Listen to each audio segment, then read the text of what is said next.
Ça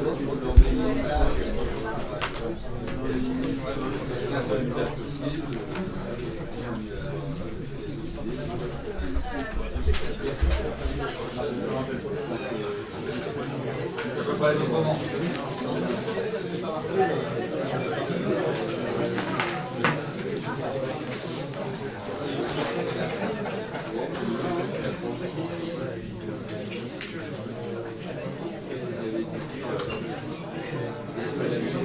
Bien, si vous voulez, on va commencer.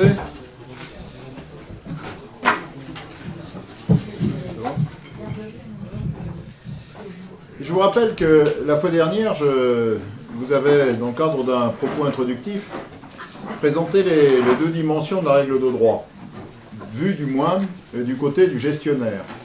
D'un côté, la règle de droit est une contrainte, crée des obligations, assujettit le gestionnaire.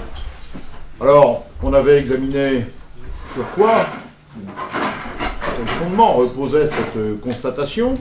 On avait vu que la raison en était principalement liée à l'existence de règles d'ordre public d'abord, ainsi qu'à l'existence de sanctions ensuite. Et puis, après avoir identifié ainsi le contenu de la contrainte, j'avais essayé de circonscrire l'étendue de cette contrainte.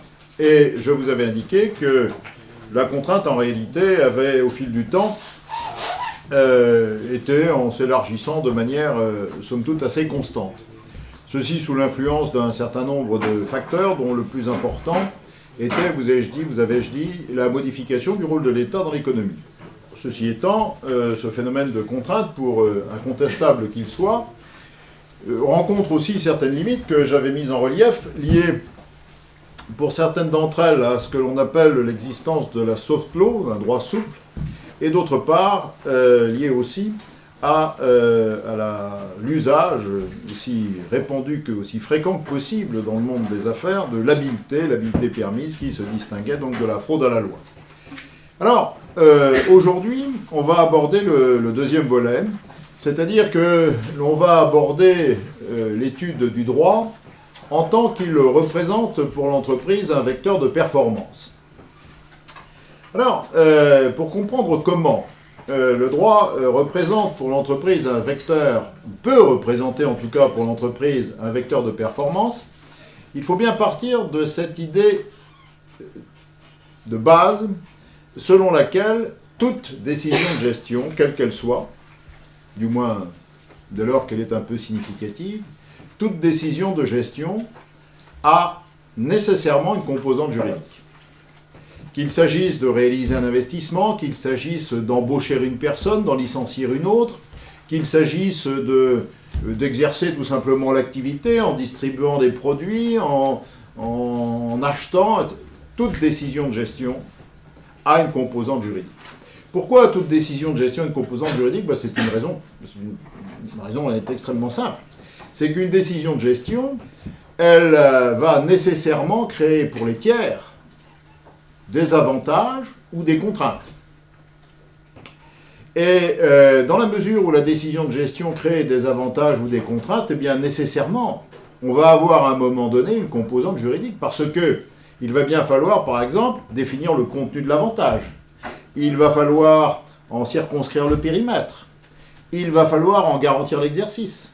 Donc toute décision de gestion, dès l'instant où elle est génératrice d'avantages ou de contraintes pour les tiers, étant d'ailleurs précisé que le plus souvent les décisions sont génératrices à la fois de contraintes et d'avantages, eh bien cette décision de gestion est une composante juridique. Alors, bon, une fois que l'on a bien observé cette situation, on pourrait se dire, une composante juridique, très bien, mais on pourrait imaginer que face à un besoin d'organisation juridique, il n'y ait qu'un seul modèle imaginable. Ce serait imaginable, on a une décision de gestion, il y a une composante juridique, voilà, la composante juridique, il y en a une. Mais non, la situation, la réalité n'est pas du tout celle-là. Les modèles juridiques, face à une décision de gestion, sont multiples. Il y a un arbitrage, autrement dit, qui va pouvoir, parfois même devoir être effectué. Et de la qualité de cet arbitrage, eh bien, va dépendre la performance ou la non-performance juridique de l'entreprise. L'essentiel, vous le voyez, face à l'éventail des choix juridiques imaginables pour donner corps à une décision de gestion, face à l'éventail des modèles juridiques imaginables, eh bien, il y aura un choix à effectuer, une décision à prendre, et en fonction de la pertinence, en fonction de la qualité du choix, je le répète, eh bien, le droit sera ou ne sera pas un vecteur de performance pour l'entreprise. Alors, pour illustrer mon propos, si vous voulez, je voudrais ici vous donner deux séries d'illustrations. La première, qui fera l'objet d'une première section, si vous voulez, c'est l'existence de règles proposées aux gestionnaires. Le droit, vous allez le voir, propose aux gestionnaires tout un ensemble de modèles, tout un ensemble de normes, tout un corps de règles, à l'intérieur duquel eh bien, les gestionnaires puisent, plus ou moins à leur gré, en considération des objectifs qu'ils veulent poursuivre. Ça, ce sont les règles proposées. Et puis, donc vous voyez bien que lorsqu'il y a plusieurs règles qui sont proposées, le gestionnaire va pouvoir exercer un choix. Et donc retenir la solution qui lui paraîtra la plus performante pour l'entreprise. Mais, en réalité, il faut aller plus loin. C'est que, dans bon nombre d'hypothèses, et je vous en donnerai un ou deux exemples tout à l'heure, eh bien les règles, le droit permet que ce soit le gestionnaire lui-même qui les façonne. Alors évidemment, lorsque ces règles, qui encore une fois sont indispensables pour la décision de gestion, lorsque ces règles sont façonnées par le gestionnaire, on comprend qu'elles soient spécialement adaptées à la décision de gestion à prendre. C'est ce que l'on verra, si vous voulez, dans un deuxième temps, donc dans une section seconde. Première section, donc les règles proposées. Deuxième section, les règles façonnées. Premier point, les règles proposées aux gestionnaires. Je le répète ici, face à une décision de gestion, le droit propose, en général, plusieurs modèles d'organisation imaginable. Je vais illustrer mon propos avec plusieurs exemples, les uns tirés de la question des structures d'entreprise et les autres tirés, si vous voulez, du fonctionnement de l'entreprise. D'abord, sur le terrain des structures d'entreprise. Vous doutez bien qu'à partir du moment où une entreprise est créée, il faut bien qu'elle ait une structure juridique déterminée. Une entreprise est créée, elle va entrer en relation avec les tiers, elle va emprunter, elle va embaucher, elle va vendre, bref, il faut qu'elle ait une capacité juridique pour cela. Il faut autrement dit que le droit donne corps, donne une identité juridique à l'entreprise. Et il le fait. Et il le fait de plusieurs façons, avec deux grands choix. On dit à l'entrepreneur, on lui dit, écoutez, voilà, vous avez la possibilité de rester en entreprise individuelle. La structure d'entreprise, eh bien la structure d'entreprise, elle va prendre forme à travers votre personne à vous. C'est vous, entrepreneur, qui représenterez en quelque sorte la plaque tournante de la vie juridique de l'entreprise. En ce sens que c'est vous qui emprunterez, c'est vous qui embaucherez, c'est vous qui serez responsable également. C'est vous qui vendrez. Si il faut aller en justice, eh bien vous serez demandeur ou vous serez défendeur. Bref, la personne du chef d'entreprise représente le pivot de la vie de l'entreprise. Ou alors, deuxième schéma, deuxième structure possible, le droit des entrepreneurs, vous avez la possibilité de créer une structure spécialement dédiée à l'entreprise. Vous allez créer une société. L'entreprise va, en ce cas, être identifiée à la personne morale société. À travers cette personne morale société, l'entreprise va donc avoir un patrimoine qui lui sera propre, un nom qui sera le sien, une capacité juridique à avoir des droits, à être débitrice d'obligations. Vous avez le choix entre les deux solutions. Alors, dans l'immense majorité des cas, du moins est-ce le cas. Il y a quelques hypothèses, mais rarissimes, dans lesquelles on impose, par exemple, si vous exercez une activité de banque, je crois bien que, ou de compagnie d'assurance, en tout cas j'en suis persuadé, on impose une organisation d'entreprise sous forme de société. Vous ne pouvez pas être banquier à titre personnel ou assureur à titre personnel. C'est nécessairement une société. Mais ce sont là des hypothèses qui sont totalement marginales. Dans l'immense majorité des cas, s'agissant de l'organisation juridique de l'entreprise, s'agissant de la structure juridique d'entreprise, l'entrepreneur a le choix. Je le répète, ou il est en entreprise individuelle, ou il fait le choix d'une structure sociétaire. Alors on me dirait, en fonction de quoi le choix va-t-il être exercé? Eh bien, en fonction de toute une série de critères. Très souvent, vous pouvez observer à l'heure actuelle que les entreprises sociétaires ont le vent en poupe. Quand une entreprise se crée, eh bien, il est assez fréquent qu'elle soit d'emblée organisée sous forme de société. Pourquoi? Eh bien, pour tout un ensemble de raisons que je ne vais pas détailler ici, si vous voulez, tout simplement parce que, au cours des prochaines séances de travaux dirigés, c'est une question que vous allez traiter en profondeur. Au choix d'une structure de société, le point va donc faire l'objet d'une séance assez consistante, donc je ne vais pas ici anticiper. Mais simplement pour éclairer un petit peu votre lanterne, je voudrais vous donner quelques indications ou du moins une indication rapide sur quelques avantages qui s'attachent à une organisation d'entreprise sous forme de société. Par exemple, dans l'entreprise organisée sous forme de société, il existe une limitation de responsabilité possible. Bon. C'est maintenant le cas aussi dans l'entreprise individuelle, mais ça ne marche pas dans l'entreprise individuelle. Dans l'entreprise organisée sous forme de société, du moins dans certaines formes de société, la responsabilité de l'entreprise peut être limitée. Alors vous me direz, mais c'est quand même étrange de parler d'entreprise et puis d'évoquer la limitation de responsabilité. Oui, bien sûr, à ceci près tout de même qu'il faut bien comprendre que la vie juridique d'une entreprise conduit à prendre des engagements qui n'ont strictement rien de commun avec les engagements qu'est amené à prendre un particulier ordinaire. De sorte que, si vous voulez, le problème, cette ampleur des engagements, qui, je le répète, est tout à fait considérable au regard de ce que peut prendre une personne, un particulier quelconque, pose un problème de responsabilité. D'où... alors, cette limitation de responsabilité, elle est tout à fait possible dans la SARL, elle est possible dans la société anonyme, elle est possible dans la société par action simplifiée. Ça signifie quoi? Eh bien, je vais vous donner un exemple.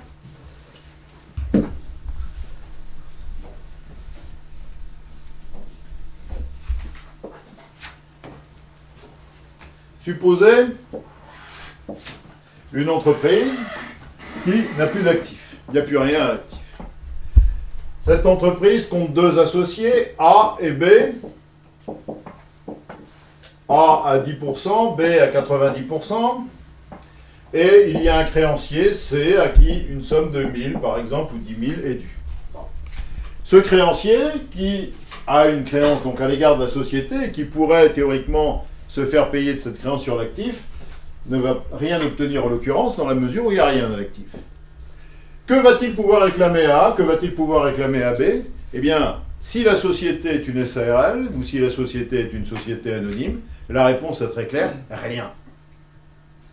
On aura des règles différentes si la société est une société civile, si elle est une société en nom collectif. Là, effectivement, le créancier pourra agir contre les associés, dans des proportions d'ailleurs variables, mais s'il s'agit d'une société à risque limité, la réponse est non, aucune possible. Voilà un avantage de l'entreprise organisée sous forme de société, du moins sous certaines formes de société. Autre avantage, c'est par exemple le fait que l'imposition du résultat est privilégiée, ou peut être privilégiée. Vous savez que quand une personne physique exerce son activité, les bénéfices qu'elle réalise sont taxés à l'impôt sur le revenu qui suit un taux progressif. Au total, si on ajoute les prélèvements sociaux, c'est plus que 50%. Ça veut dire que les bénéfices étant réalisés, compte tenu des prélèvements fiscaux et sociaux, il ne reste il lui reste moins de 50% si l'on veut réinjecter la somme dans l'entreprise. Si l'entreprise est organisée sous forme de société, s'il est assujetti à l'impôt sur les sociétés, la règle va être différente. On aura l'impôt sur les sociétés au taux de 33 1/3, ce qui veut dire que si l'argent reste dans la société, si on ne le distribue pas, si on distribue c'est autre chose, l'avantage s'amenuise et disparaît même. Mais si l'argent reste dans l'entreprise, eh bien c'est 2/3 donc de ce résultat qui finalement pourra être réinvesti. Voilà quelques avantages attachés à la structure sociétaire. Autre avantage à la structure sociétaire, c'est par exemple que la société représente une technique de drainage de capitaux propres. Extrêmement intéressante. Si vous y réfléchissez, les capitaux propres, au moins sous un certain angle, représentent du bon argent pour l'entreprise. Les capitaux propres, c'est quoi? C'est de l'argent qu'on ne rémunère que quand on a les moyens, et c'est de l'argent qu'on ne rembourse que si on peut. Imaginez que votre banquier vous tienne ce discours-là. Je vous prête 100 000 euros, vous me remboursez, bah, si ça marche. Voilà. Et la rémunération, si vous pouvez. C'est ça les capitaux propres. C'est l'argent qu'apportent les entrepreneurs. Dans l'entreprise individuelle, la seule source de capitaux propres, ce sont les capitaux propres que peut mettre l'entrepreneur lui-même. Et quand l'entreprise est organisée sous forme de société, par la technique de l'augmentation de capital, eh bien, l'entreprise augmente ses capitaux propres, théoriquement de manière illimitée d'ailleurs. Alors, financement en capitaux propres ne comporte pas que des avantages, bien sûr, parce qu'il est évident que si vous souscrivez des actions, si vous répondez à une augmentation de capital, vous allez avoir des actions qui vont vous donner un pouvoir d'influence, qui réduira d'autant le pouvoir de l'entrepreneur de départ, mais enfin, il n'en reste pas moins que si on met l'éclairage uniquement sous l'angle de la source de financement, la société représente indiscutablement une technique de drainage de capitaux propres tout à fait privilégiée. Je pourrais ainsi multiplier les illustrations. On pourrait se dire, mais bon, d'accord, tout ça, mais alors, et l'entreprise individuelle? Est-ce que l'entreprise individuelle, il y a des avantages ou pas? Oui, il y a des avantages à l'entreprise individuelle, il ne faut pas le contester. Il y a d'abord le fait que c'est extrêmement simple. Vous n'avez pas de statut à faire, étant en entreprise individuelle, vous n'avez pas d'assemblée à tenir, vous n'avez pas de secrétariat juridique à mettre en place, donc la vie juridique de l'entreprise individuelle se présente de manière extrêmement simple, et cette simplicité, effectivement, on peut concevoir qu'elle soit un atout. Alors, bon, vous le voyez, on vous dit entreprise individuelle, entreprise sociétaire. Bon. Je veux dire que le droit va plus loin. Hein. Supposons que maintenant on fasse un choix, on dise entreprise individuelle.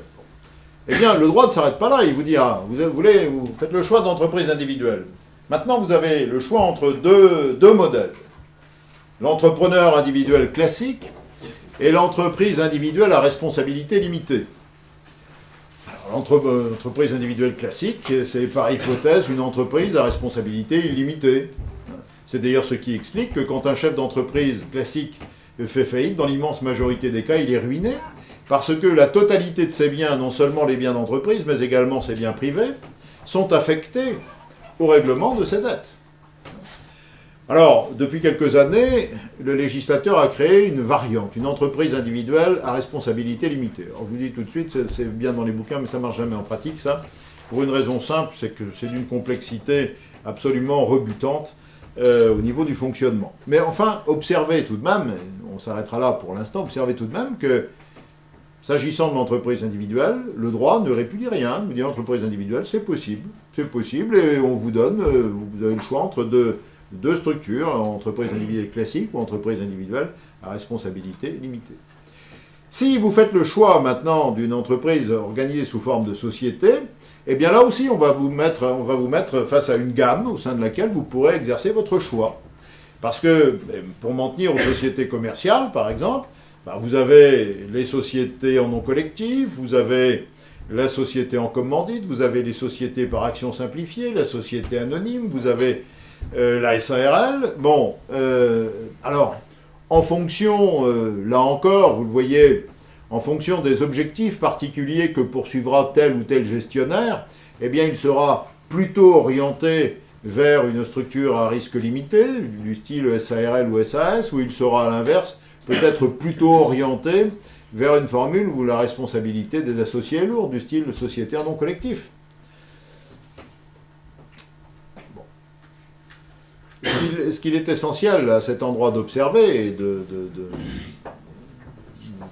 garder en mémoire, c'est que, vous le voyez, créer une entreprise, il y a forcément une structure juridique à mettre en place, mais on vous propose, le droit vous propose, vous choisissez, c'est votre affaire.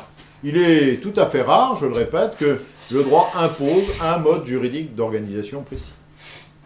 Bon. Alors, ce que je vous dis là, au niveau de la structure d'entreprise, et sur quoi, je le répète, je ne m'attarde pas, dans la mesure où vous avez un thème de TD qui est consacré à cette question, d'ailleurs le choix d'une forme de société, je vais vous donner d'autres illustrations maintenant tirées du fonctionnement de l'entreprise. S'agissant du fonctionnement, tiens, même pour... donc la structure, ça devait correspondre à un paragraphe 1, ici c'est le paragraphe 2, le fonctionnement de l'entreprise. Toujours par souci de clarté, on peut distinguer, si vous voulez, puisque je suis amené à donner plusieurs exemples, des illustrations qui relèvent du fonctionnement interne et d'autres exemples qui relèvent du fonctionnement externe. Du point de vue du fonctionnement interne de l'entreprise, on peut prendre par exemple... on peut prendre deux fonctions, la fonction financière de l'entreprise et puis la fonction RH. Vous allez voir que là, aussi bien sur le plan financier que sur le plan RH, vous avez toute une série de modèles qui sont mis à disposition du gestionnaire. Prenons d'abord la fonction financière. Pour bien mesurer l'importance des choix qui sont offerts aux chefs d'entreprise, le plus simple, c'est de prendre comme point de comparaison le financement du particulier. Si vous réfléchissez au financement du particulier, la technique de financement usuel, c'est quoi? C'est le prêt. Et au niveau des garanties, puisque si on vous prête, très souvent on demandera des garanties, les garanties qui sont utilisées dans le cadre du financement du particulier, c'est toujours à peu près les mêmes, c'est soit l'hypothèque, quand il s'agit d'un financement immobilier, soit la caution, le cautionnement. Bien. Alors, en matière d'entreprise, le prêt est également utilisé, bien entendu. La caution est également pratiquée, de même que l'hypothèque.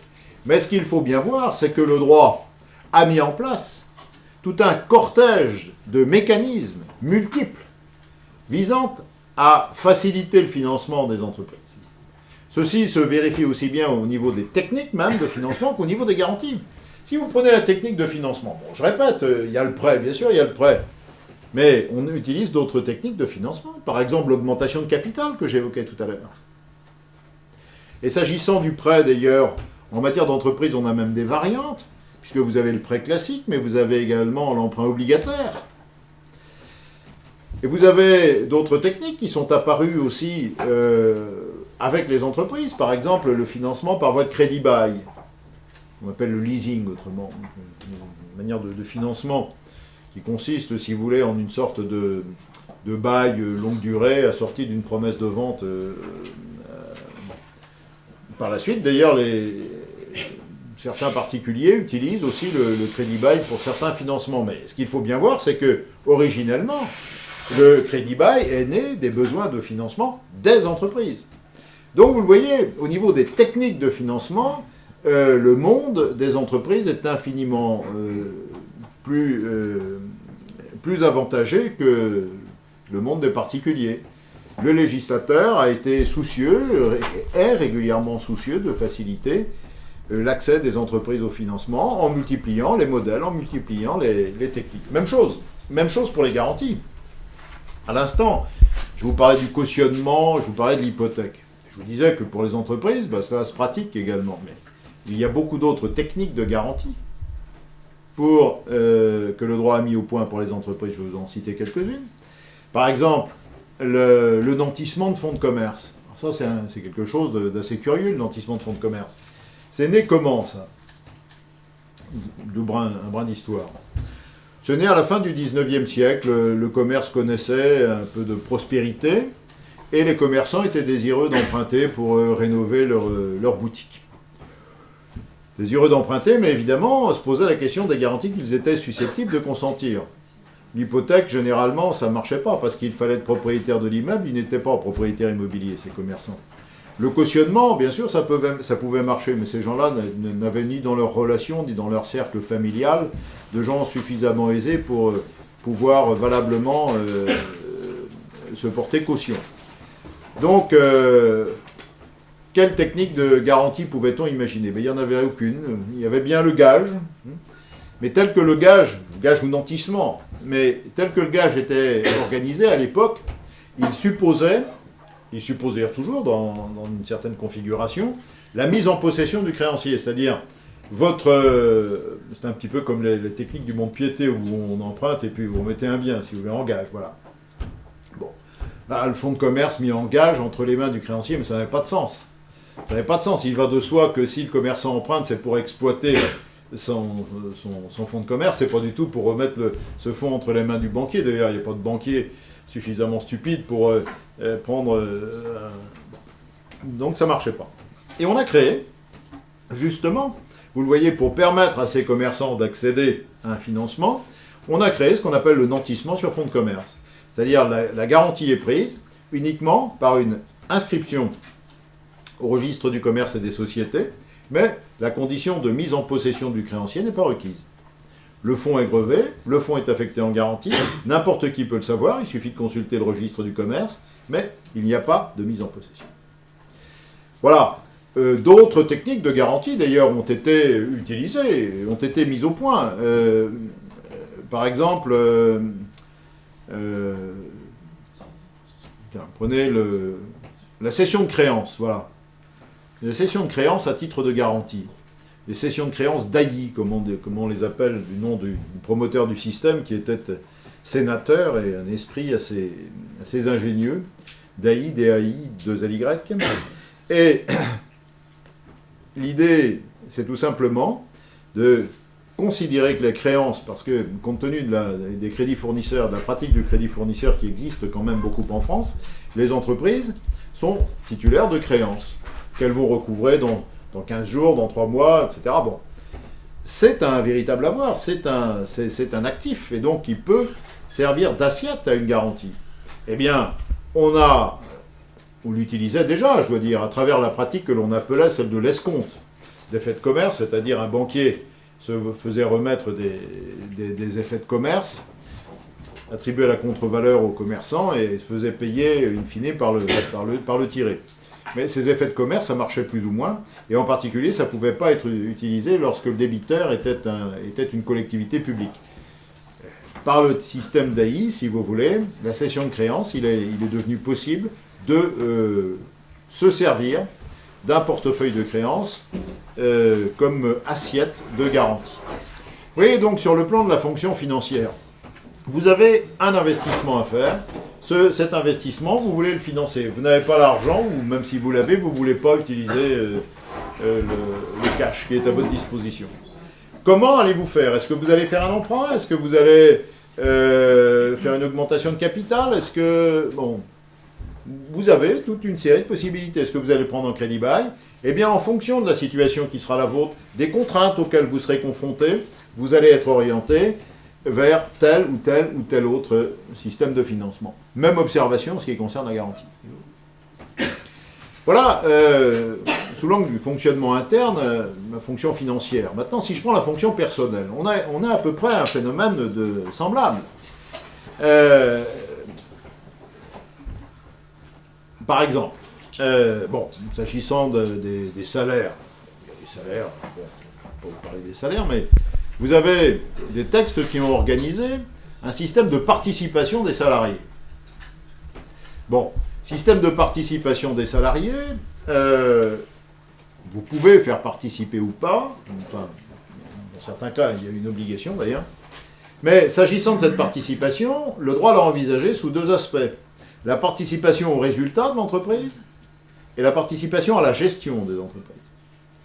Sur la participation au résultat, vous avez des règles qui sont applicables. Hein, dès lors que l'entreprise compte plus de 50 salariés, si je me souviens bien, la participation est obligatoire.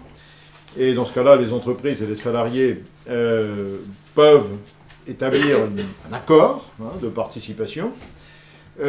Si ce n'est pas le cas, s'il n'y a pas d'accord, eh bien le droit impose un modèle. Un modèle qui tient compte pour l'essentiel de la contribution des salariés à la valeur ajoutée de l'entreprise. Je ne vais pas vous donner la formule de calcul mathématique, mais bien, vous pouvez voir que s'agissant donc de cette participation au résultat, obligatoire une nouvelle fois lorsque l'effectif excède 50 salariés, eh bien il est possible de faire appel au modèle légal, hein,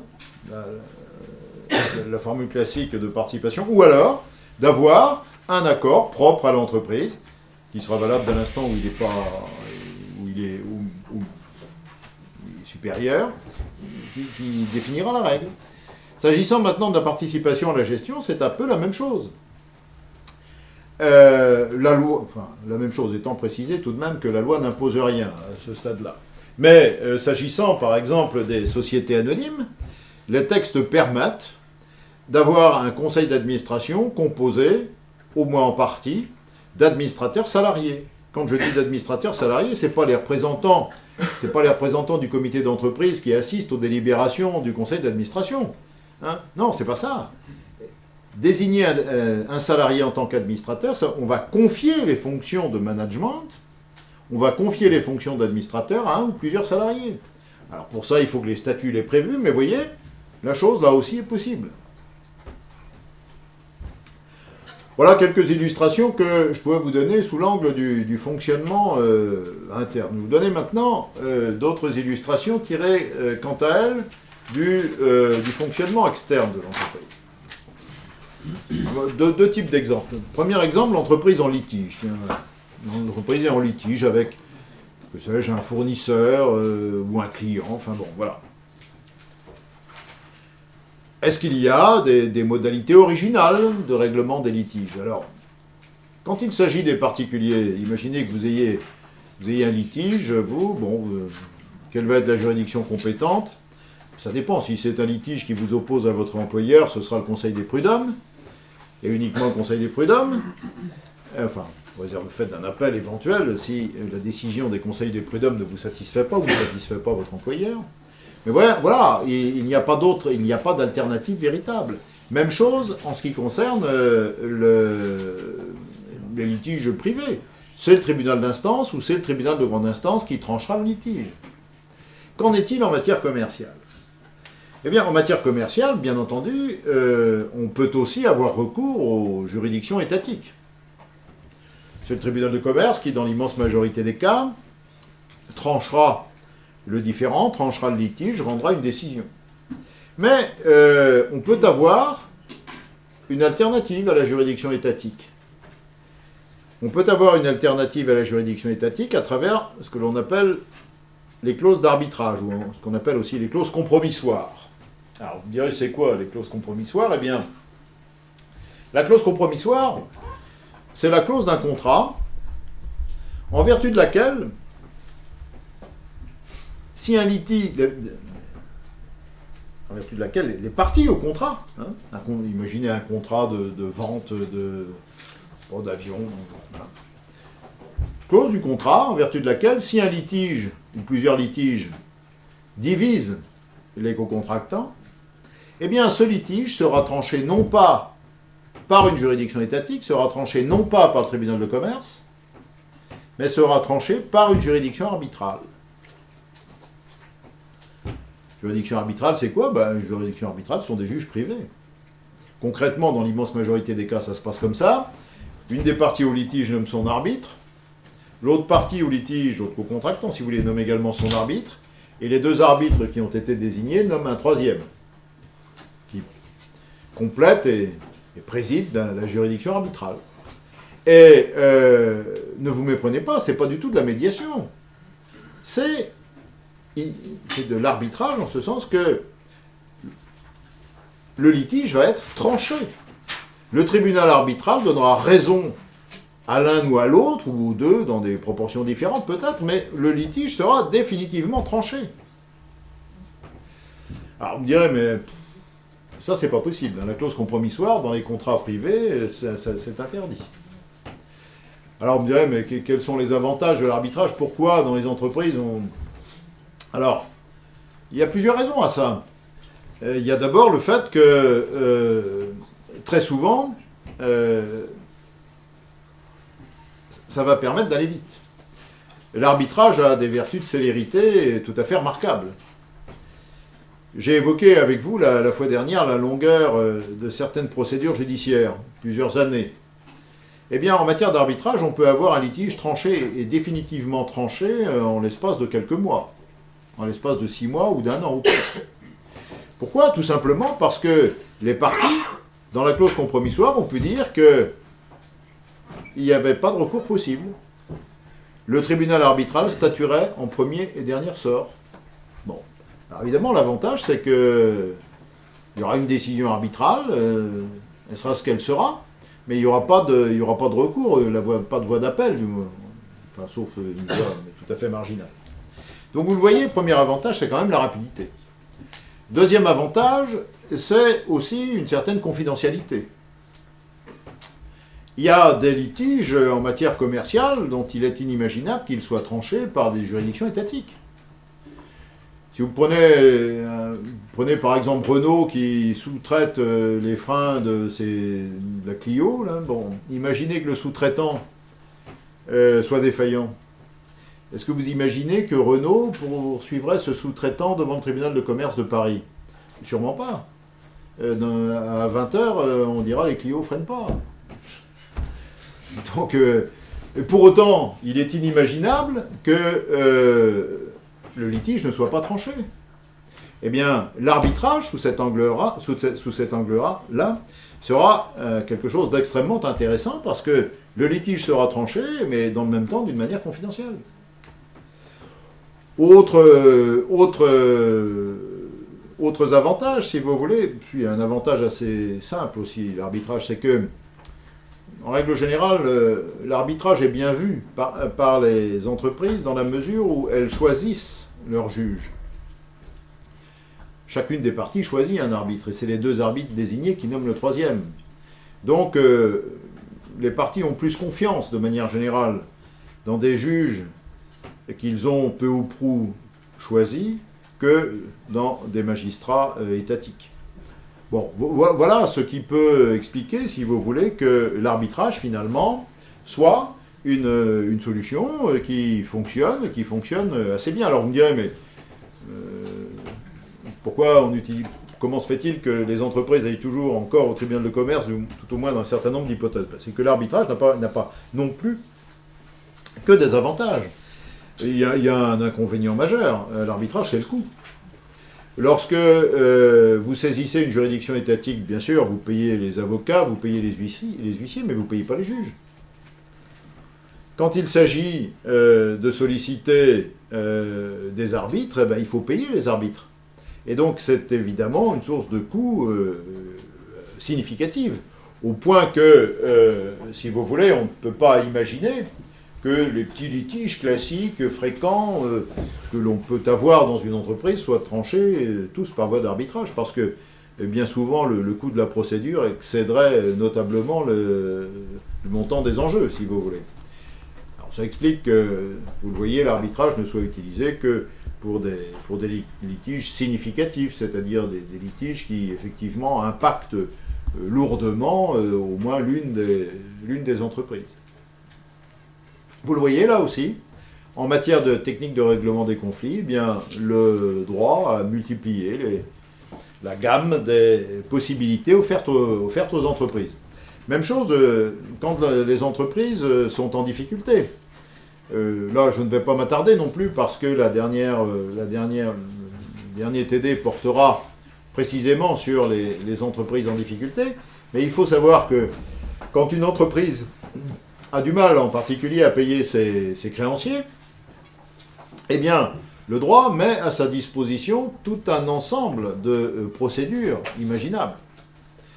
Ça peut consister, par exemple, alors, la technique du mandat ad hoc. Qu'est-ce que c'est que le mandat ad hoc?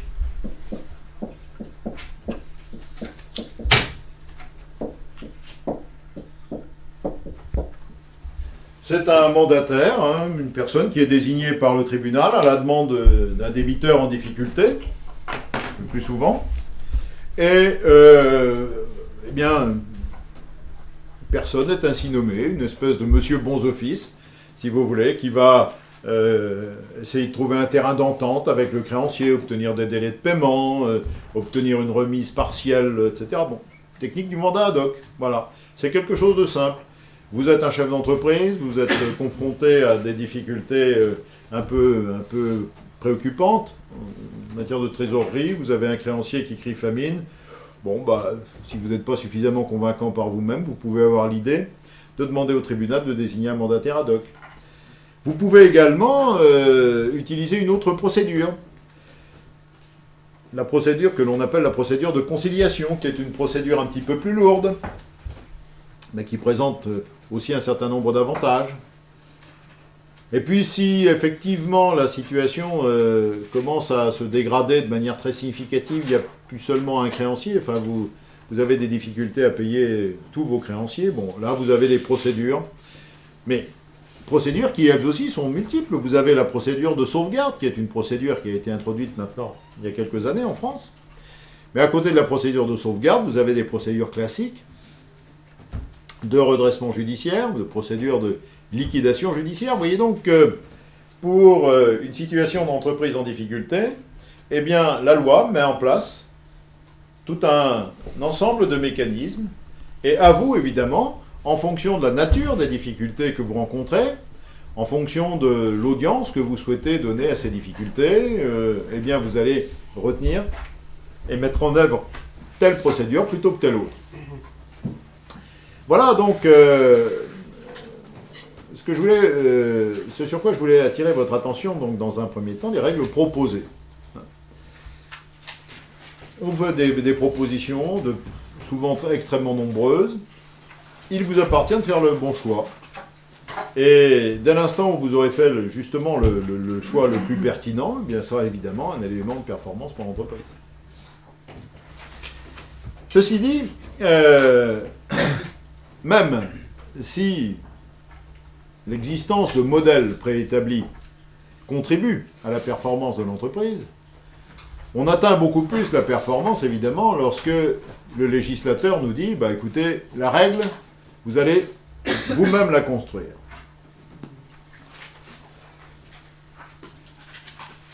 C'est une situation, alors c'est ce que l'on va voir maintenant, si vous voulez, les règles façonnées par le gestionnaire. La loi dit aux gestionnaires, bah écoutez, construisez vos règles. Construisez vos règles. Alors, il faut bien voir que le domaine dans lequel on peut procéder de la sorte, c'est un domaine relativement restreint, a priori. Parce que c'est le domaine du droit des contrats. C'est vrai. Ceci étant, le droit des contrats, c'est aussi la branche du droit qui est la plus importante pour l'entreprise, dans la mesure où l'entreprise a même été parfois définie comme un nœud de contrat. Si vous réfléchissez au mode de fonctionnement d'une entreprise, vous voyez bien qu'en amont, l'entreprise vit de contrats, des contrats d'emprunt, des contrats de travail, des contrats de fourniture. En aval, ce sont également des contrats qui assurent le chiffre d'affaires, des contrats de prestation de services, des contrats de vente. Donc, certes, le droit des contrats, ça n'est que dans le droit des contrats que la liberté est laissée aux gestionnaires de façonner des règles, mais du point de vue de l'entreprise, c'est quelque chose de gigantesque. Alors, ici, s'agissant de règles façonnées, il faut bien voir que le rôle du gestionnaire peut s'exprimer de deux façons différentes.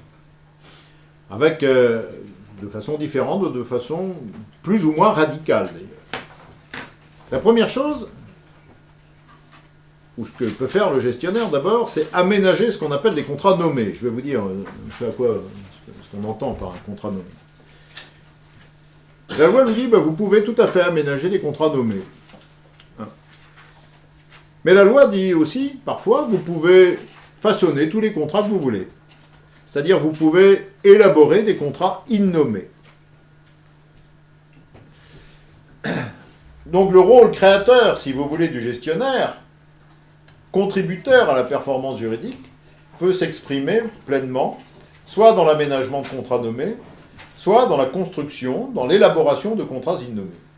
Alors, petite précision d'ordre terminologique, qu'appelle-t-on contrat nommé, contrat innommé? Le contrat nommé, les contrats nommés, c'est simple, c'est ceux qui sont identifiés dans les codes, code civil ou code de commerce. Si vous ouvrez le code civil, vous verrez qu'on vous parle du contrat de vente, on vous parle du contrat de prêt, on vous parle du contrat de dépôt, on vous parle du contrat de louage. Bon, ça, ce sont des contrats nommés. Ce sont des contrats qui ont un nom qui leur est donné par le code. Les contrats innommés, ben, ce sont tous les autres. Ça peut vous paraître un petit peu curieux, mais un contrat peut être tout à fait valable, alors même que le code ne dit strictement rien. Alors, aménagement de contrat nommé. Alors, je vais vous donner un exemple. Mais l'idée de base, si vous voulez, c'est celle-ci. C'est-à-dire, quand le législateur organise un contrat, hein, quand il organise le contrat de vente ou qu'il organise le contrat de louage, bon, il peut y avoir un certain nombre de règles de ce contrat qui sont des règles impératives, des règles qu'il est impossible de transgresser. Mais vous le savez aussi, à côté des règles impératives, il y a des règles qui sont supplétives. Des règles que l'on peut donc écarter, si les contractants, bien entendu, en sont d'accord. Eh bien, l'aménagement de contrat nommé, c'est l'opération qui, justement, va consister à faire usage de cette possibilité de modifier ou d'anéantir même une règle supplétive, pour lui substituer une règle différente. Je vais vous donner un exemple. On va même prendre un exemple simple, tiens, le contrat de vente.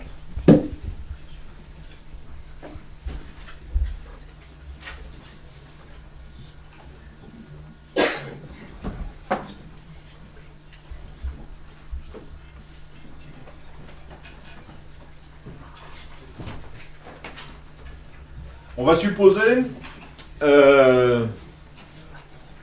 voilà, un client, un commerçant, par exemple, en article informatique, et qui commande 40 micro-ordinateurs à un grossiste. Le grossiste fournit 40 ordinateurs à tel prix. Les parties conviennent, voilà.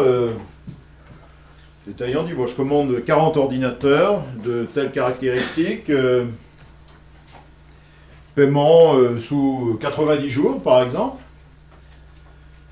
Hein, paiement sous 90 jours, voilà.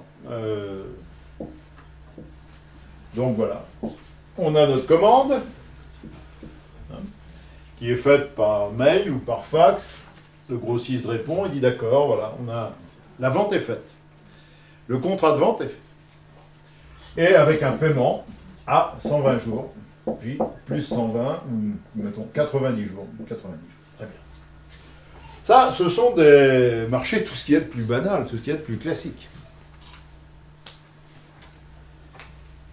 Parfait. Supposons que dès le lendemain, le grossiste s'exécute et livre les ordinateurs en question, livraison à son client. Et puis, malchance, à J plus 60, voilà que l'acheteur fait faillite, est défaillant. Fait une déclaration, bon bref, il vient au redressement judiciaire. Qu'est-ce qui peut se passer si on n'a rien fait? Ben, si on n'a rien fait, ça va être très mauvais pour le grossiste. Pourquoi? Parce que concrètement, il ne récupérera rien. Il ne récupérera rien, pourquoi? Bah, d'abord, il a un acheteur qui ne peut pas payer. Bon. Il n'a pas d'argent. Alors on me dirait, bah oui, mais au moins le grossiste pourrait peut-être récupérer les ordinateurs, supposer qu'ils soient toujours en stock. Bah, la réponse est non. La réponse est non pour une raison simple. C'est que la vente, elle est définie par le code. Elle est définie par le code civil. Le code civil vous dit que la vente est parfaite entre les parties et entraîne transfert de propriété au profit de l'acheteur. Et entraîne transfert de propriété au profit de l'acheteur dès l'instant où les parties se sont mises d'accord sur la chose et sur le prix. Je vous vends cette montre, vous dites je suis d'accord pour l'acheter, elle est là, on s'est mis d'accord. La montre est à vous. Le transfert de propriété est intervenu. Le texte précise même, alors même que le prix n'a pas été payé, ni la chose livrée. C'est à vous. C'est tout simplement le code qui prévoit cette chose-là. Il dit voilà, transfert de propriété par la seule règle de l'accord des parties sur la chose et sur le prix. Alors, appliqué à notre situation, vous le voyez, il ne sera pas payé, il ne récupérera pas d'argent, son acheteur est en faillite. Pourra-t-il récupérer les ordinateurs? Mais non, c'est plus les siens. Le transfert de propriété en est intervenu. Est-ce qu'on peut faire quelque chose? Eh bien, c'est la règle du transfert de propriété. Est-ce que cette règle du transfert de propriété, telle qu'elle est définie par le code, question, est-ce que c'est une règle impérative? La réponse à la question est très simple, non. Ce n'est pas une règle impérative. Donc, moi, grossiste, je peux parfaitement convenir avec mon acheteur, qui ne me paye pas comptant, qui me propose de me payer à 90 jours, d'un transfert de propriété décalé, reporté à la date à laquelle le paiement de l'intégralité du prix aura été opéré. C'est tout à fait valable. Il suffit qu'on en convienne. Et généralement, on n'aura pas beaucoup de difficultés à convenir. Si l'acheteur dit « moi je vous demande 90 jours, ok », moi je dis « transfert de propriété n'interviendra qu'à ce moment-là ». Qu'est-ce qui se passe si on a convenu de cela? Eh bien, on est dans une situation différente de la précédente. Certes, on ne sera toujours pas payé, mais au moins, on pourra récupérer les ordinateurs. C'est tout de même un moindre mal. Et l'incidence, elle est très claire sur le compte de résultat, vous voyez. Alors, on peut d'ailleurs affiner le système, parce que on peut aussi se dire, mais ces ordinateurs, là, ça peut être une source de dommages, de risques. Qui supporte les risques? Est-ce que c'est l'acheteur? Est-ce que c'est le vendeur? Et à partir de quand le transfert des risques intervient? Ah, là, la loi vous dit, le transfert des risques s'opère au moment du transfert de propriété. Ah oui, mais moi, ça ne m'arrange pas. Je suis grossiste, je livre le matériel, je serai payé que plus tard, et bien sûr, je garderai la propriété, mais je garde les risques alors que je me suis démuni de lui. Qu'à cela ne tienne. Est-ce que la règle de transfert des risques est impérative? Réponse, non. Eh bien, on va modifier. On va dire le transfert de propriété interviendra lors du paiement intégral du prix, mais le transfert des risques s'opérera à la livraison. Voilà. C'est cela, si vous voulez, qui permet donc cet aménagement, le recours à cette possibilité d'aménager les contrats nommés. C'est cela qui fait que, finalement, on peut trouver dans le droit, vous le voyez, des gisements de performance significatifs.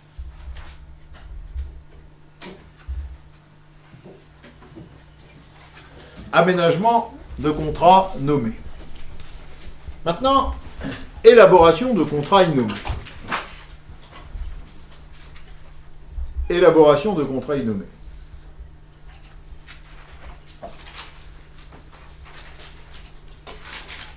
Il faut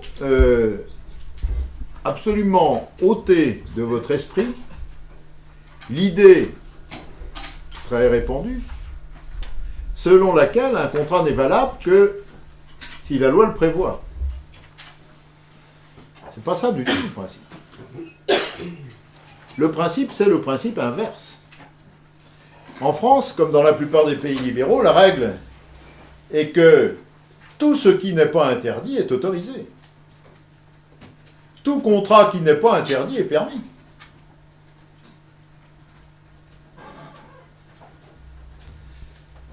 On n'est pas dans une dictature où, effectivement, seul ce qui est permis est peut-être pratiqué. Vous avez une forme suprême de dictature. Tout ce qui n'est pas interdit est obligatoire. On est à 100 lieues de ça. Tout ce qui n'est pas interdit est autorisé. Alors, évidemment, il y a des interdits. J'aurais mauvais gré à vous dire qu'il n'y a pas d'interdit. La semaine dernière, je vous ai démontré le contraire. Je vous ai dit les règles impératives, il y en avait partout. C'est vrai. C'est vrai. Mais, quelle que soit l'ampleur des règles impératives, si vous voulez, tout ce qu'elles ne prévoient pas, eh bien, est laissé à la liberté, en l'occurrence des gestionnaires. De sorte que vous avez toutes sortes de contrats, tout contrat en lui-même, qui ne transgresse pas de règles impératives, tout contrat est en lui-même valable. Vous avez des contrats qui sont très répandus dans la vie des affaires et dont vous ne trouverez aucune trace dans les codes. Prenez les pactes d'actionnaires, le contrat de franchise, par exemple. Le contrat de franchise, c'est un contrat qui est effectivement très répandu dans le monde de la distribution de détail, le contrat de franchise. Si vous prenez par exemple le secteur hôtelier, l'essentiel du secteur hôtelier est organisé à partir de contrats de franchise.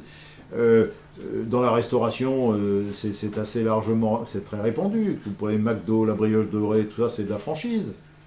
Bien. Eh bien, ce contrat de franchise, vous pouvez regarder dans le code de commerce, vous ne trouverez rien. Vous pouvez regarder dans le code civil, vous ne verrez rien du tout. Et pour autant, c'est un contrat qui, dès l'instant où il ne transgresse aucune norme, aucune règle impérative, c'est un contrat qui est tout à fait valable. C'est un contrat qui est totalement licite. Donc, qu'est-ce qui va se passer? Eh bien, les parties au contrat vont négocier, arrêter la règle commune, sans entrave particulière autre que les règles impératives qui existent, par exemple en matière de concurrence. Mais on va définir, par exemple, les obligations du franchiseur en ce qui concerne la mise à disposition de l'enseigne. Bon, il va s'obliger à mettre à disposition de l'enseigne, il va s'obliger, le franchiseur, à défendre cette enseigne si elle faisait l'objet d'imitations ou de menaces quelconques.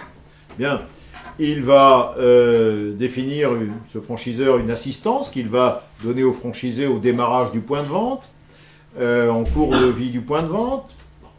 De son côté, le franchisé va s'engager à payer un droit d'entrée, par exemple, va s'engager à payer des royalties.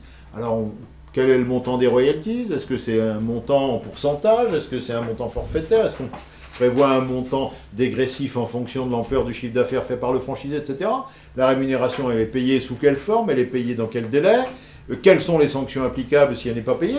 Voilà, vous allez avoir, au fil de la discussion, vous allez avoir un contrat qui va prendre corps, qui va être écrit, les parties vont s'engager. Et on aura 10, 15, 20 pages. Eh bien, qui feront le contrat dont les termes auront été arrêtés, négociés et arrêtés entre les parties. Et ce contrat sera parfaitement valable. S'il n'est pas respecté, alors même qu'il aurait été valablement conclu et conforme aux règles impératives, eh bien, la victime de l'inexécution sera tout à fait fondée à en demander réparation. Vous voyez? Donc, il est évident que là, compte tenu de cette très grande marge de liberté qui est laissée aux gestionnaires dans la rédaction de ces contrats, fussent-ils des contrats extrêmement importants pour l'entreprise, vous voyez que le droit peut représenter une source de performance absolument extraordinaire. Si un contrat, si la rédaction d'un contrat, la réflexion sur un contrat sont conduites avec beaucoup d'acuité, beaucoup d'attention, vous aurez un contrat qui, effectivement, sera un contrat extrêmement performant. Voilà donc, voilà ce que je voulais vous dire aujourd'hui à propos de cette observation selon laquelle le droit, bien entendu, est une contrainte pour l'entreprise, mais ça, même si vous n'en connaissiez pas les raisons, vous l'aviez bien compris, que le droit était une contrainte, oui. Est-ce qu'on peut émettre justement un titre comme une propriété intellectuelle sur la conception d'un contrat et après essayer de le commercialiser comme étant un modèle? Ben non, on ne peut pas. On ne peut pas utiliser la propriété intellectuelle pour protéger. C'est dommage parce que Mais si vous voulez, les contrats, même les cabinets qui écrivent, les cabinets d'avocats, en réalité, ils écrivent les contrats, ils facturent à leurs clients, c'est le client qui est propriétaire du contrat, mais il n'y a pas de monopole d'exploitation, si vous voulez, d'un contrat, comme vous avez des monopoles d'exploitation d'une œuvre littéraire, non. Parce que c'est quand même beaucoup de recherche. Oui, c'est vrai. C'est vrai. Il n'y a pas de... Il n'y a pas de... Alors, si effectivement, vous travaillez sur un contrat et que pour vous déstabiliser, un de vos concurrents utilise ou détourne, bon, vous aurez toujours une action en concurrence déloyale contre lui, mais vous n'aurez pas... Il n'y aura pas de droit de propriété intellectuelle du type, au sens où vous l'entendez, comme c'est le cas, comme peut-être propriétaire d'une marque ou d'un modèle ou d'un brevet, etc. Non. Donc on peut avoir une vision sur les contrats de toutes les entreprises ou on peut pas Vous pouvez, si vous avez un moyen pour y accéder, mais vous n'avez pas la possibilité d'exiger non plus d'une entreprise si vous n'êtes pas en relation avec elle. Et si vous n'entendez pas engager des relations d'affaires avec elle, vous n'avez aucun droit acquis à vous faire communiquer les contrats, qui au surplus sont pas déposés.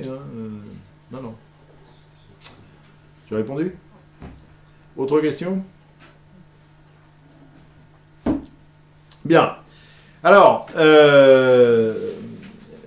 voilà donc ce que j'avais à vous dire sur le plan de l'introduction générale pour ce qui a trait aux relations, unissant le droit aux sciences de gestion. Le droit, c'est une contrainte, et le droit, c'est un vecteur de performance. C'est les deux. Alors, avant de vous laisser, il y a deux... Et puis même, s'il y a des questions que vous souhaitez me poser, n'hésitez pas. Il y a deux séries de précisions que je voudrais vous donner. La première, sur les modalités de contrôle. Enfin, on a déjà peut-être dû vous les donner, je vous rappelle rapidement. Bon, en droit, vous avez donc une épreuve en fin de module. Je peux vous dire d'ailleurs que ça consistera en un cas pratique. C'est toujours un cas pratique. Et qui représente 50% de la note du module. 50% de la note, c'est une épreuve sur 3 heures. Bien. Traitement de cas. Les 50% restants sont le résultat de 2 notes. Une note qui est en réalité attribuée au titre d'une interrogation écrite, si vous voulez. Interrogation écrite qui, là, ce sont les chargés de TD qui décident, souverainement, qui peuvent prendre la forme d'un mini-cas. C'est très souvent un mini-cas qu'on fait traiter. Souvent, ces interrogations écrites, si vous voulez, elles... enfin, moi, ce sont les directives que je donne. Elles ont lieu à mi-parcours. Pourquoi à mi-parcours ? D'un côté, parce qu'il faut quand même un petit peu de matière pour que vous puissiez être interrogé. Et puis d'un autre côté, il ne faut pas non plus que les enseignements aient trop avancés. Il faut, si vous repérez, si vous enregistrez une contre-performance, il faut que vous ayez le temps d'apporter les correctifs avant l'examen final. Bon, voilà. Alors, cette interro écrite, si vous voulez, elle a lieu sur le temps de TD, elle se prend une demi-heure ou 1 heure, enfin. Et le reste, c'est une note que donne le chargé de TD souverainement, qui sanctionne la qualité de votre participation. Vous auriez tort d'ailleurs de croire que c'est une note de gueule, c'est pas vrai. Non, moi je laisse tout à fait les chargés de TD opérer comme ils le souhaitent, mais moi je peux vous dire que, enfin je sais comment on pratique certains, moi je pratique, c'est pas une note de gueule du tout. Je peux vous dire comment je pratique, moi on a un trombinoscope que je tire en une dizaine ou une douzaine de séances, en une douzaine d'exemplaires, et puis après chaque séance, eh bien, je mets une note. Voilà. Alors quels sont les critères ? Les critères, si vous voulez, il y a des critères de fond qui sont les critères prépondérants, puis il y a des critères de forme. Les critères de fond, c'est la qualité du travail qui a été fait, soit dans l'argumentation, soit dans la préparation. Bon, enfin, c'est les critères de fond. Les critères de forme, c'est la qualité d'expression orale. Je trouve que on tient bien compte des notes, enfin, de l'orthographe à l'écrit. Je ne vois pas pourquoi on ne tiendrait pas compte de l'expression orale. Bon, la richesse du vocabulaire, la compréhension des messages, voilà, si vous voulez. Bon, bah, puis voilà, ça fait une note. Voilà. Alors, ça c'est la première observation. La deuxième observation concerne la démarche de préparation des cas. Je vous en ai déjà dit 2 mots la fois dernière, je veux quand même y revenir. Je vous ai dit, et je crois vous avoir dit en tout cas, et donc je vous répète, que ce qu'il faut surtout éviter, c'est de se dire, bon, on va aller au TD, on va bien écouter, et puis on va gratter un corrigé. Non, ça ne marche pas comme ça. Ça ne peut pas marcher comme ça. Si vous faites ça, vous ne saurez jamais traiter un cas. Si vous faites ça, vous connaîtrez peut-être le droit d'aujourd'hui, mais qui n'aura plus d'intérêt dans 5 ans, sans doute. Donc moi, ça ne m'intéresse pas. C'est pas ça. Je vous ai dit, ce que l'on attendait du MAE, enfin des étudiants du MAE, c'est bon, qu'ils aient effectivement qu'ils connaissent un petit peu de droit pour le règlement des problèmes vraiment basiques, si vous voulez, mais surtout qu'il ait une manière, enfin qu'ils voient la manière dont en droit on ordonne et on raisonne au niveau de l'entreprise. Parce que si vous avez acquis ce processus d'approche des problèmes et de raisonnement, eh bien, quelles que soient les réformes qui se succéderont au cours de votre carrière professionnelle, vous serez toujours à même, en présence d'une situation déterminée, de voir là où un problème juridique peut apparaître. Et à ce moment-là, soit que vous le traiterez vous-même si vous en êtes capable, ou vous ne le traiterez pas, mais d'abord vous l'aurez identifié. Et un problème a peu de chances d'être résolu s'il n'est pas identifié. Et bon, une fois que vous l'aurez identifié, il sera résolu juste par un spécialiste, mais dont vous comprendrez sans trop de difficulté le langage, et avec lequel vous pourrez converser sans difficulté. Donc voilà. Et pour acquérir ce mode de raisonnement, cette manière d'aborder les problèmes de l'entreprise, c'est pas compliqué, hein. Il faut prendre les cas et il faut accepter d'entrer dedans. Alors, les premières expériences sont toujours très douloureuses, je vous le concède, mais bon. Il faut accepter de lire un cas. C'est toujours la même chose, un cas. Alors, quelles sont les questions? D'abord, les questions, elles vous sont quelquefois clairement posées, mais elles ne sont pas toujours clairement posées. Dans la vie, les problèmes, ils ne vous sont pas toujours clairement posé, c'est vous d'abord bien souvent d'aller à la... C'est la même chose quand il... Donc, vous examinez un cas, c'est une situation de fait, voilà, c'est un chef d'entreprise qui en veut un tel ou à qui on en veut, enfin bon, soit il a un projet précis, donc il faut bien mettre à plat son objectif. Bon. Et puis ensuite, eh bien, il y a évidemment des obstacles, hein, des obstacles qui peuvent être des obstacles factuels ou des obstacles juridiques, donc il faut les identifier. Et puis, eh bien, il s'agit ensuite de voir comment on peut permettre d'atteindre l'objectif. Alors, si on ne peut pas l'atteindre, eh bien, réviser l'objectif à la baisse. Hein, mais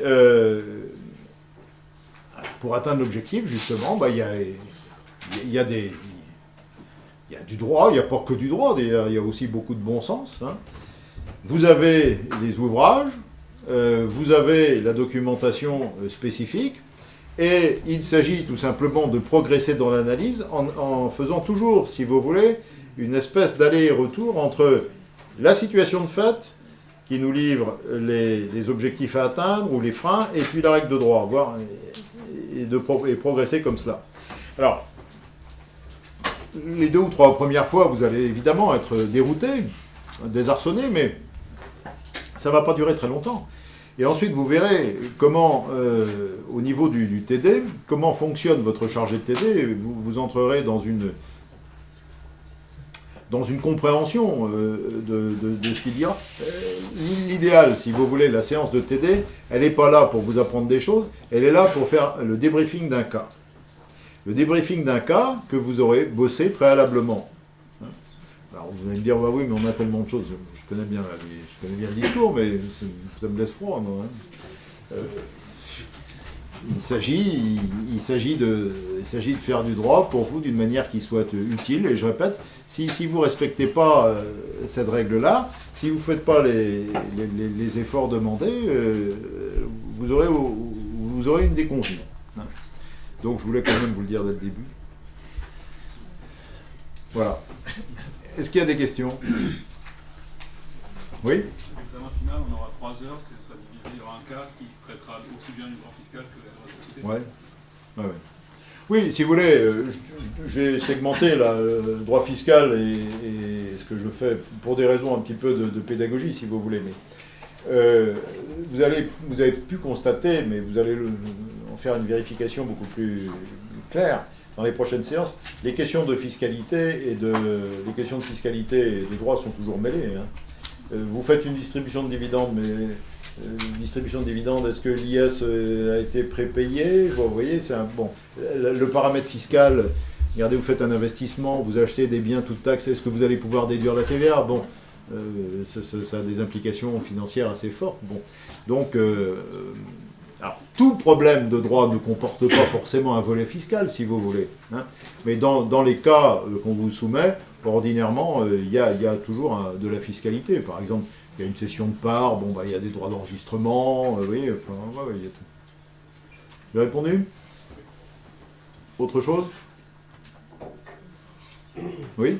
On nous a parlé d'une session intensive de droit qui aura lieu un samedi. Est-ce que vous avez des informations à nous donner concernant la date et le contenu de cette session? Oui, j'ai des informations. Oui, la date a été... Il y a 2 samedis. Mais je l'ai... si, les dates ont été fixées. Comment? 18 ou 25 de mémoire. Oui, c'est ça, ça doit être ça. C'est l'un ou l'autre? C'est l'un ou l'autre, oui. Ouais, c'est l'un ou l'autre.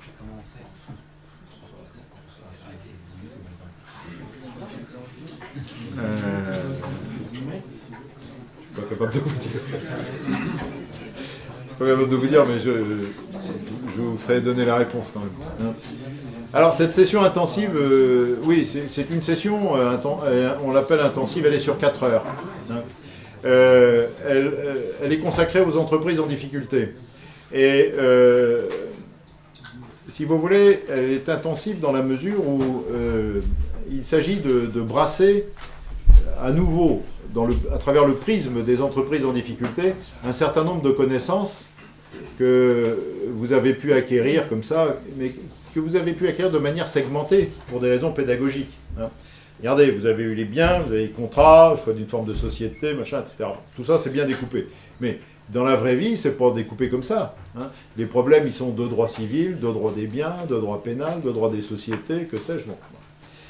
Donc, le droit des entreprises en difficulté, ça nous permet, si vous voulez, de vous donner cette dimension mêlée, et qui est la dimension de la vraie vie, en quelque sorte. Ensuite, ça nous permet également je dirais pas de faire une révision, mais de revisiter un petit peu certains aspects qui ont pu vous échapper. Vous en profitez d'ailleurs pour poser des questions. Alors, pour toutes ces raisons-là, ça ne peut avoir lieu qu'en fin de séance. C'est pour ça que c'est le dernier thème, et ça dure 4 heures. Voilà. C'est le samedi matin, de 9 à 13 heures. Autre chose? Un d'autre? Vous en êtes là dans les TD, là, à partir de maintenant. Vous êtes encore dans les contrats? Ah, ça c'est fondamental, hein, les contrats. Voilà. Vous voyez bien que le droit des contrats, vous en passez tous les jours. Quand vous allez acheter une baguette, vous passez un contrat. Quand vous achetez un journal, vous passez un contrat. Là, vous étudiez le droit commun des contrats. C'est basique. Rien d'autre? Parfait. Bonne soirée.